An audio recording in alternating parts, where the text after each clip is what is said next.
누가 뭐라 해도 현재 AI 기술 트렌드의 흐름을 주도하는 건 오픈 AI입니다. 경쟁사에 한 발 앞서 새로운 서비스와 모델을 내놓았고, 최근에는 차세대 모델인 GPT-5의 출시도 앞두고 있죠. 그런데 안에선 오픈 AI의 기술을 책임졌던 인재들이 줄줄이 퇴사하며 2023년 불거졌던 내용이 아직 마무리되지 못한 모습도 엿보입니다. 이들은 왜 오픈 AI를 떠나고 있는 것일까요? 안녕하세요. 티타임즈 배소진입니다. 샘 올트먼의 축출과 마이크로소프트 행, 직원들의 집단 사직 행렬과 오픈 AI로의 재복귀까지 2023년 11월 쿠데타라고도 표현됐던 오픈 AI의 내분 사태는 5일차나 결국 샘 올트먼의 승리로 끝났죠. 오픈 AI 직원 95% 이상의 지지를 등에 업고 목표를 향해 질주할 일만 남은 것처럼 보였습니다. 그런데 최근까지도 회사는 안정을 찾아가기는커녕 고위 임원들이 회사를 떠나고 있다는 소식이 연이어 들려오고 있죠. 특히 2024년 8월 오픈 AI의 공동 창업자 중 한 명인 존 슐먼이 경쟁사 엔트로픽으로 이직한다고 밝히며 다시 한번 회사의 리더십 문제가 제기되고 있습니다. 슐먼의 이직으로 현재 오픈 AI 공동 창업자 11명 중 회사에 남은 사람은 3명입니다. 파이낸셜 타임스에서 정리를 잘 해놓았는데요. 공동 창업자 중 3명은 초기에 회사를 떠났습니다. 2016년 파메라 바게타가 스트라이프로 가장 먼저 떠났고, 2017년에는 빅키청이 리프트로 옮겼습니다. Y 콤비네이터 시절 샘 올트만의 파트너였던 트레버 블랙을도 같은 해 회사를 떠났죠. 오픈 AI의 공동 창업자이자 가장 큰 후원자였던 일론 머스크는 2018년 샘 올트만과의 의견 충돌로 회사를 떠났죠. 그의 핵심 개발자이던 더크 킹마도 오픈 AI를 떠나 구글 딥마인드로 자리를 옮겼습니다. 그리고 올트먼의 해임과 복귀 직후인 2024년 초부터 공동 창업자의 대규모 이탈이 이어지고 있죠. 핵심 AI 연구자였던 안드레이 카르파티가 2월 회사를 떠나 AI 기반 교육 플랫폼 유레카랩스를 창업했고요. 5월에는 올트만 축출의 선봉장 격이었던 수석과학자 일리아 슈츠케버도 퇴사 후 AI 스타트업 세이프 슈퍼 인텔리전스를 설립했습니다. 그리고 8월 AI 모델 훈련을 담당하며 핵심 중의 핵심이라 꼽혔던 존 슐먼까지 오픈 AI를 떠난 것이죠. 슐먼이 이직을 발표한 당일 또 다른 공동 창업자이자 오픈 AI 사장이었던 그렉 브록먼은 올해 남은 기간 장기 휴가에 들어간다고 밝혔습니다. 그는 그동안 한 번도 제대로 쉬지 못해서 휴식을 취하는 것이라고 이유를 밝혔는데요. 브록먼이 엄청난 일 중독자라는 것을 잘 알고 있는 직원들 사이에서는 신제품 발표를 앞두고 있는 이 중요한 시기에 휴가를 내는 것은 사실상 회사로 돌아오지 않는다는 것 아니냐는 추측이 나오고 있다고 합니다. 그러니까 현재 오픈 AI 공동 창업자 중 회사에 남아 일을 하고 있는 건 샘 올트만과 보이치에흐 자렌바 단 2명밖에 없는 것이죠. 오픈 AI를 떠받치던 인재들이 회사를 떠나는 이유는 크게 2가지로 분석됩니다. 오픈 AI가 추구하고 있는 AGI, 일반 인공지능을 둘러싼 질문들이죠. 일반 인공지능을 이대로 개발하는 것이 옳은 일인가? 그리고 일반 인공지능을 오픈 AI가 과연 개발할 수 있을 것인가에 관한 것입니다.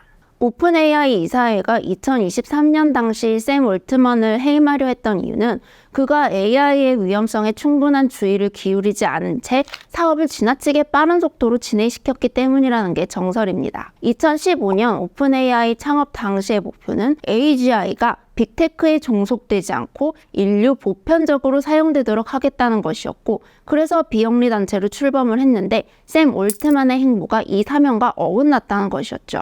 이 과정에서 오픈 AI가 인간처럼 추론하고 학습해서 문제를 해결할 수 있는 능력을 갖춘 큐스타라는 AI 모델을 개발 중이었다는 사실도 드러나면서 AGI의 등장이 먼 미래의 일이 아님을 알게 됐습니다. 샘 올트먼도 AGI 개발에 대한 야심을 숨기지 않고 있습니다. 2024년 7월 오픈 AI의 AGI 달성 5단계 로드맵을 공개했는데요. 1단계가 현재 우리가 알고 있는 챗봇 형태의 대화형 AI, 2단계는 기본적인 문제 해결 능력을 갖춘 추론 AI입니다. 3단계가 사용자 개입 없이 독립적으로 작업을 수행할 수 있는 자율 AI, 4단계는 주어진 작업 수행을 넘어 스스로 새로운 방법을 개발하고 개선할 수 있는 혁신 AI, 5단계가 인간의 개입 없이 조직의 모든 기능을 수행할 수 있는 조직 AI입니다. 오픈 AI 경영진은 현재 자신들이 2단계에 도달하기 직전이라고 진단하고 있고요. 이르면 5년 내 AGI 5단계를 실현할 수 있을 것이라고 말하기도 했습니다. 그런데 주요 인사들의 이딴 퇴사는 AGI의 상용화를 서두르는 샘 올트먼과 그 속도감에 동의하지 못하는 사람들 사이 내부 분열이 여전하다는 것을 보여주고 있습니다. 2024년 5월 일리아 슈츠케버의 사임이 대표적인 사례죠. 슈츠케버는 슈퍼 얼라인먼트 팀, 즉 오픈 AI의 총괄 안전을 이끌고 있었습니다. 오류를 수정하고 인공지능이 혹시 위험성을 가지고 있는지, 인간에게 해로운 일을 할 여지는 없는지 등을 감수하는 팀이죠. 한마디로 오픈 AI의 가드레일 역할을 해야 되는 팀인데, 오픈 AI는 5월 이 팀을 해체해버립니다. 슈츠케버가 퇴사한 이유죠. 그리고 그와 함께 슈퍼 얼라인먼트 팀에 있었던 얀 라이케도 퇴사하고 엔트로픽에 합류했습니다. 이들의 뒤를 이어 팀원들도 무더기로 오픈 AI를 떠났다고 하죠. 원래 이 팀은 회사 컴퓨팅 자원의 20%를 사용할 수 있도록 약속받았으나 거부되는 경우가 너무 많아 업무를 수행하기 어려울 정도였다는 폭로도 나왔습니다. 슈퍼 얼라인먼트 팀을 해체하고 공개됐던 GPT-4o가 배우 스칼렛 요한슨의 목소리를 무단 사용했다는 논란에 휩싸이면서 오픈 AI는 새로운 안전보안위원회를 구성했는데요. 존 슐먼이 이 이사회의 소속이자 슈츠케버의 뒤를 이어 오픈 AI의 얼라인먼트를 담당하고 있었죠. 가장 최근 회사를 떠나 엔트로픽에 합류한 그 사람 맞습니다. 그리고 이들이 옮겨간 엔트로픽은 오픈 AI가 AI 기술의 신뢰성과 안전에 충분히 집중하지 않는다는 것을 우려한 전직 직원들이 퇴사해 2021년 설립한 회사입니다. 책임감 있는 AI 기업을 표방하며 AI 개발의 윤리적인 원칙을 통합하고 있죠. 물론 슐먼은 오픈 AI가 얼라인먼트에 소홀해서 회사를 떠나는 것이 아니라고 강조하긴 했는데요. 얼라인먼트에 더 집중하기 위해 엔트로픽을 선택했다는 그의 말 때문에 뒷말이 나오는 것도 사실입니다. 이 밖에도 2024년 6월에는 오픈 AI와 구글 딥마인드 전현직 직원들이 기업 임원들의 수익 창출 욕구가 인공지능 기술의 안전성을 뒷전으로 만들고 있다고 비난하는 공개 서한을 발표하기도 했습니다. 특히 오픈 AI의 경우 회사가 인공지능 기술의 위험성을 알리지 못하도록 막고 있다는 내부 고발까지 제기되면서 구설수에 올랐죠. 그러니까 지금까지 상황을 돌이켜보면 샘 올트먼의 축출 시도가 실패한 후 AI의 안전성을 보다 강조하는 입장의 세력이 오픈 AI에서 튕겨져 나오고 있는 것이라고 볼 수 있겠는데요. AI 개발의 속도를 내려는 올트먼의 리더십이 공고해지고 있는 것입니다. 이 같은 회사의 분위기를 단적으로 전한 오픈 AI 슈퍼 얼라인먼트 팀 전 직원의 인터뷰가 의미심장한데요. 리더들이 마치 타이타닉호를 만드는 것처럼 더 새롭고 더 반짝이는 제품을 내놓는 것만 우선시하는 결정을 내리고 있었다. 나는 AI의 타이타닉호에서 일하고 싶지 않았다. 물론 직원 한 명의 개인적인 감상이라고 말할 수도 있지만 귀 기울여 볼 만한 주장이 아닌가 싶죠. 슐먼의 퇴사, 브록먼의 휴가를 놓고 사람들의 반응이 정반대로 갈리고 있다는 것도 흥미롭습니다. AGI에 한 걸음 더 다가선 모델을 이미 만들었고 소임을 다해서 떠나는 것이라는 의견, 그리고 더 이상 보여줄 새로운 것이 없어서 오픈 AI라는 배에서 뛰어내리고 있는 것이라는 의견이 동시에 나오고 있는 것이죠.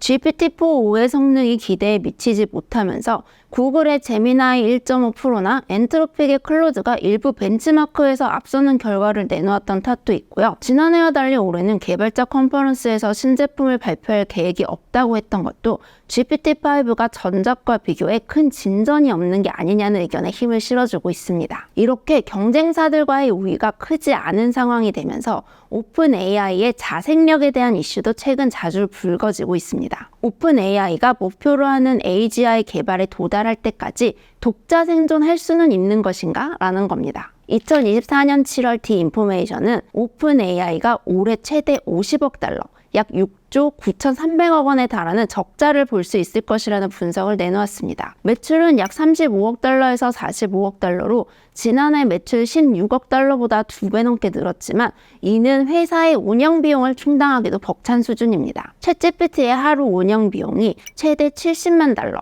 연간으로는 최대 85억 달러, 약 11조 7천억 원에 달하기 때문이죠. 이 비용에는 마이크로소프트의 서버 임대 비용이 40억 달러, 데이터 교육 비용이 30억 달러, 그리고 인건비가 15억 달러에 달합니다. 이 이야기는 마이크로소프트로부터 130억 달러, 하나 약 18조 원이라는 거액을 투자받았지만 향후 12개월 동안 추가 투자를 받지 못하면 현금이 고갈될 위기에 놓였다는 겁니다. 최근 AI 생태계는 빅테크 기업 중심으로 재편될 것이라는 예측이 지배적입니다. AI 스타트업들도 빅테크 기업의 투자로 굴러가고 있죠. 엔트로픽의 경우 구글에서 20억 달러, 아마존에서 40억 달러를 투자받았고요. 프랑스의 미스트랄 AI도 마이크로소프트로부터 지원을 받았습니다. 인재 영입을 이유로 사실상 회사가 통째 빅테크에 넘어가는 경우도 생기고 있습니다. 2024년 3월 마이크로소프트가 딥마인드 공동 창업자이자 AI 스타트업 인플렉션 AI CEO인 무스타파 슐레이만을 영입하면서 인플렉션 AI를 흡수 통합하다시피 했고요. 아마존은 AI 스타트업 어댑트 창업자를 채용했습니다. 최근 구글도 자사 출신인 캐릭터.AI의 공동 창업자 2명을 재영입하면서 사실상 인수나 마찬가지가 아니냐는 목소리가 높습니다. 즉 오픈 AI의 경쟁자가 구글, 아마존, 메타 등 빅테크 기업으로 추려지고 있는 겁니다. 여기다가 혈맹 같았던 마이크로소프트도 오픈 AI를 경쟁자로 간주하겠다는 뜻을 분명히 밝힌 상태죠. 오픈 AI를 제외한 경쟁자들의 공통점은 다 본업이 있다는 겁니다. 구글은 검색, 아마존은 전자상거래, 메타는 소셜미디어, MS는 각종 생산성 소프트웨어가 있죠. 게다가 다들 클라우드 사업도 탄탄합니다. 즉 이들 기업은 AI 기술 개발에 쓸 돈을 벌어서 충당하는 게 가능하지만 오픈 AI는 외부 투자 없이는 운영 비용조차 대기가 힘든 상황이죠. 그런데 영리법인과 비영리법인이 결합된 오픈 AI의 복잡한 회사 구조는 투자를 자유롭게 끌어오기 어렵게 만들고 있습니다. 현재 구조상 오픈 AI 투자자들은 최초 투입금의 100배 이상을 벌어가지 못합니다. 샘 올트먼이 2024년 5월 오픈 AI를 영리법인으로 전환하려 검토한 이유도 여기에 있다는 분석입니다. 영리법인 전환 없이는 투자자들에게 경쟁사 대비 월등한 인센티브를 제공하기 어렵다고 생각한 게 아니냐는 겁니다. 게다가 현재 오픈 AI의 최대 주주는 마이크로소프트입니다. 다른 빅테크 기업들이 마이크로소프트의 경쟁력인 오픈 AI에 돈을 댈 것이라 기대하기는 쉽지 않죠. 그런데 과연 마이크로소프트는 오픈 AI에 추가로 수십억 달러를 더 투자할 의향이 있을까요? 무엇보다 문제는 최근 불거진 AI 버블에 대한 우려입니다. 이 문제에선 오픈 AI도 자유롭지 못하죠. 가장 앞섰다고 평가받는 오픈 AI조차 돈을 버는 데 실패하고 있는데 이 천문학적인 비용을 언제까지 쏟아부어야 하냐는 겁니다. 즉 지금이 오픈 AI로서는 자신들이 경쟁사 그 누구보다 AGI에 가까이 다가가 있다는 기술적 돌파구를 시장에 보여주는 동시에 그 기술로 돈을 벌 수 있는 매우 명확한 방법이 있다는 것도 증명해야 하는 정말 내부 압박감이 어느 때보다 커지고 있는 시점일 수 있다는 거죠. 오늘 준비한 이야기는 여기까지입니다. 재미있으셨다면 구독과 좋아요 부탁드립니다. 감사합니다.